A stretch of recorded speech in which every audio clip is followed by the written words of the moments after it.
Oddworld Soulstorm is a game that Oddworld Inhabitants have been developing for relatively a really long time now, at least in game development cycle years. It originally had a release date of 2017, which was pushed back to 2018, which was pushed back to 2019. I've explained before why I think Soulstorm will be worth the wait, but why specifically is it taking so long to develop?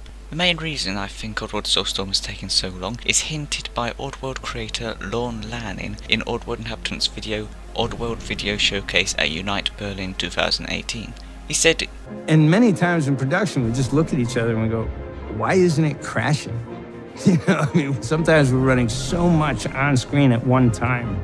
I think the creators of Soulstorm underestimated the capabilities of the technology available to them and realised that they can go a lot bigger than they were originally going to. They can make a true masterpiece, and that's precisely what they wanted to do.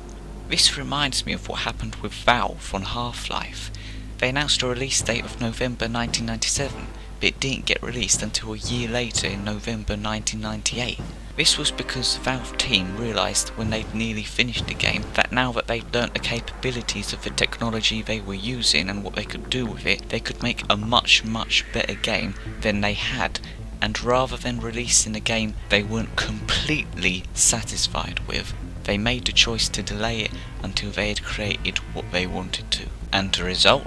Well, Half-Life ended up getting over 50 Game of the Year awards, and is considered one of the greatest video games of all time. That's the kind of level Oddworld Soulstorm's aiming for, so I don't really care how long it takes, because it shows if they're taking long to make a game, it either means they're really incompetent, which they're not, in my opinion at least, or they're continuously learning more and more about game development as they go along, and they're using that to continuously improve the game and trying to make it literally as good as it can be. And you have to respect any game company that does that, because that's the kind of investment and dedication that creates legendary games and a legendary game developer. Hello, follow me.